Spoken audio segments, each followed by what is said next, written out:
এখনকার দিনের শ্বশুর ও বৌমা। বলছি বৌমা, একটু চা হবে? চা খাবেন বাবা? আমি এক্ষুনি চা নিয়ে আসছি। আচ্ছা বৌমা, আজ দুপুরে কি কি রান্না হবে? আজ আপনার প্রিয় রান্নাগুলো করব বাবা। মাছের মাথা দিয়ে ডাল, আলু পোস্ত, শুক্তো, মোচার ঘন্ট, আমের চাটনি, পায়েস। বলছি বৌমা, ইদানিং পায়ে ব্যথাটা একটু বেড়েছে, ব্যথার তেলটা নিয়ে আসতে পারবে? বাবা, আপনার পায়ে ব্যথাটা আবার বেড়েছে? আগে বলবেন তো, আমি এক্ষুনি ব্যথার তেল নিয়ে আসছি। হ্যাঁ, মালিশ করে দেবো, সেরে যাবে।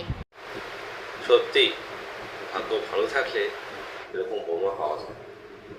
এখনকার দিনের শ্বশুর ও বৌমা। বলছি বৌমা, একটু চা করে আন। কি, চা খাবেন?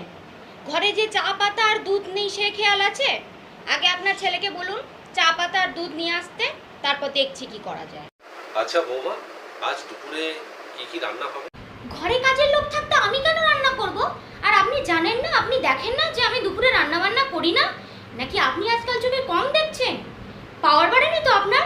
যান তাড়াতাড়ি গিয়ে ডাক্তার দেখান। বলছি বৌমা, পায়ে ব্যথাটা কদিন ধরে হচ্ছে, একটু ব্যথার তেলটা নিয়ে আসতে পারবেন? কি, আমি আপনার গা হাত পা টিপে দেবো?